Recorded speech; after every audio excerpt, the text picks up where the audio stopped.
अस्सलामुअलैकुम व्यूअर्स, मैं हूं सैयदा और आप देख रहे हैं सैयदा फूड एंड व्लॉग्स। तो कैसे हैं आप सब? उम्मीद है सब खैरियत से होंगे। तो वीडियो देखने के बाद छोटा सा ये क्लिप जो है आपको अंदाज़ा हो ही गया होगा कि आज मैं बनाने जा रही हूं बर्फ़ी। तो चलिए रेसिपी स्टार्ट करने से पहले अगर आप मेरे चैनल पे न्यू हैं तो मेरे चैनल को सब्सक्राइब कीजिए, बेल आइकन को प्रेस कीजिए ताकि हर आने वाली न्यू वीडियो आप तक पहुँच सके, और मेरी वीडियो को लाइक कीजिए। कोई भी ज़्यादा इंग्रेडिएंट्स इसके अंदर नहीं जाने वाले, सिर्फ 3 चीज़ों से बनके तैयार हो जाएगी हमारी मज़ेदार सी बर्फ़ी। तो चलिए देखिए कि क्या क्या इसके अंदर मैं ऐड करती हूँ और किस तरीके से मैं बर्फ़ी बनाती हूँ। तो देखिए सबसे पहले मैंने चीनी को अच्छी तरीके से ग्राइंडर में डाल के पाउडर बना लिया है।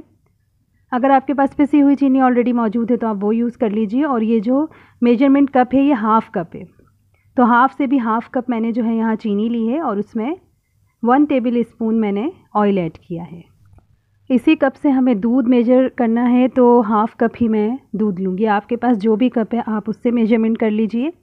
हाफ़ से भी हाफ़ कप जो है आपको चीनी लेनी है और हाफ़ कप आपको दूध लेना है। 1 टेबल स्पून आपको ऑयल लेना है। इन सब चीज़ों को अच्छी तरीके से आपस में मिक्स कर लेंगे। चीनी अच्छी तरीके से डिज़ोल्व हो जाए, इतना इसको अच्छी तरीके से आपको मिक्स करना है किसी भी बीटर की मदद से। तो देखिए यहाँ पे मैं अच्छी तरीके से चीनी को मिक्स कर रही हूँ। अब हम इसमें ऐड करेंगे सूखा दूध। और सूखा दूध देखिए यहाँ पे मैंने 250 ग्राम लिया है। अगर कप से हम मेजरमेंट करेंगे तो 1.5 कप हमारे पास दूध है। आप दूध कोई सा भी ले लीजिए जो आपको अच्छा लगता है। फुल क्रीम मिल्क होना चाहिए, स्किम्ड मिल्क होना चाहिए, तो इससे जो है बर्फ़ी बहुत ही मज़े की बनती है। देखिए इस बर्फ़ी में जो है ना किसी मावे की ज़रूरत होती है, ना ही कोई और दूसरे लवाजमात की ज़रूरत होती है, और झटपट 5 to 10 मिनट में बर्फ़ी बनके आपकी तैयार हो जाती है।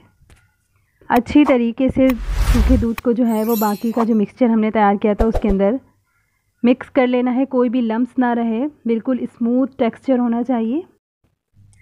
अच्छी तरीके से मिक्स करने के बाद मिक्सचर को हम एक फ्राई पैन लेंगे और फ्राई पैन में चाहे तो आप इसको हल्का सा ग्रीस कर लीजिए। वैसे हमने जो है मिक्सचर के अंदर ही ऑयल ऐड किया था तो ज़रूरी नहीं है।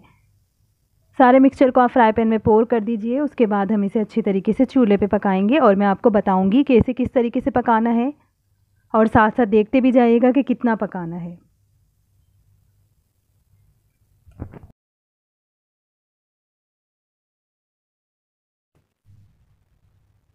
तो देखिए यहाँ पे मैंने इसे चूल्हे पे रख दिया है और इसे मैं मीडियम टू लो फ्लेम के ऊपर इसे हमें पकाना है। ज़्यादा हाई फ्लेम पे नहीं बनाइएगा क्योंकि बहुत जलने के चांसेस हैं नीचे लगने के। हालांकि नॉन स्टिकी पैन है लेकिन उसके बावजूद ये लग सकता है, तो बहुत ध्यान देना है कि ये चीज़ जो है हम जो बना रहे हैं बर्फ़ी वो बिल्कुल भी लगे ना इसका मिक्सचर नीचे।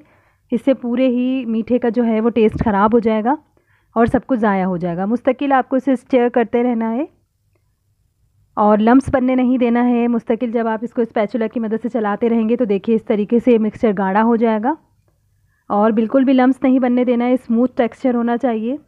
खूब अच्छी तरीके से इसको देखें आपको पकाना है और इस फॉर्म में लेकर आना है कि आपको ऐसा लगे कि ये एक सॉफ्ट सा आटा है, एक डो की तरह ये बन जाए। आपको इसे इतना पकाना है। हल्का सा अगर आप लाइट ब्राउन करना चाहते हैं तो कर लीजिए।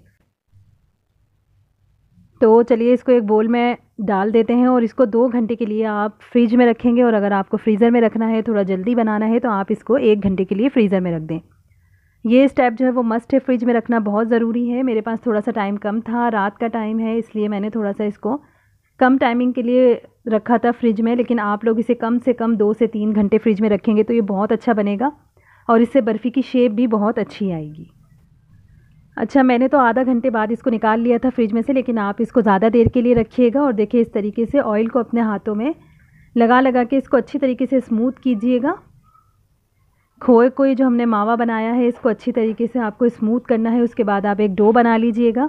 मैंने जो है जो सारी इस तरीके से डो बना के जो शेप बनाई थी वो वीडियो मुझसे स्किप हो गई है, इसके लिए मैं माज़रत चाहती हूँ।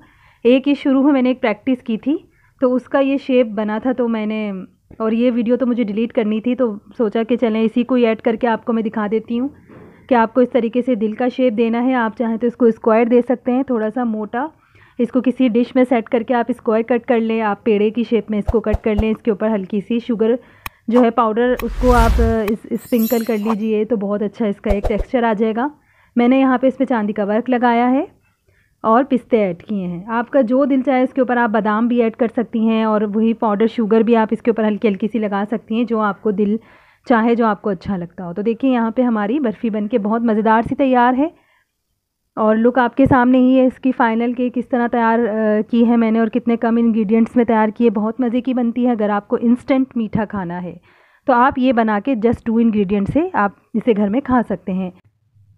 पार्टीज़ में भी आप इसको बनाकर जो है रख सकते हैं, पैसे की बहुत ज़्यादा बचत हो जाएगी। लेकिन अगर आप ये सोच रहे हैं कि इसका टेस्ट जो है वो बिल्कुल हलवाई जैसा होगा, और जो हम मावे की बनाते हैं, खोए की जो हम बर्फ़ी वगैरह बनाते हैं पहले दूध से, तो ये मत सोचिएगा कि इसका टेस्ट बिल्कुल उस जैसा आएगा, बिल्कुल उस जैसा नहीं आएगा। लेकिन एक बर्फ़ी है, मीठा है, मज़े का है, एक अपना इसका टेस्ट है।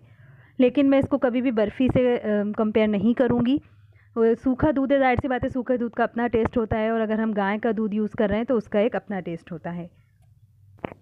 तो चलिए बनाइए, खाइए और मज़े उड़ाइए। इसी के साथ सैयदा को दे इजाज़त। अपना ख्याल रखिएगा, दुआ में याद रखिएगा। अल्लाह हाफ़िज़। और अगर रेसिपी पसंद आई है तो फैमिलीज़ में शेयर करें।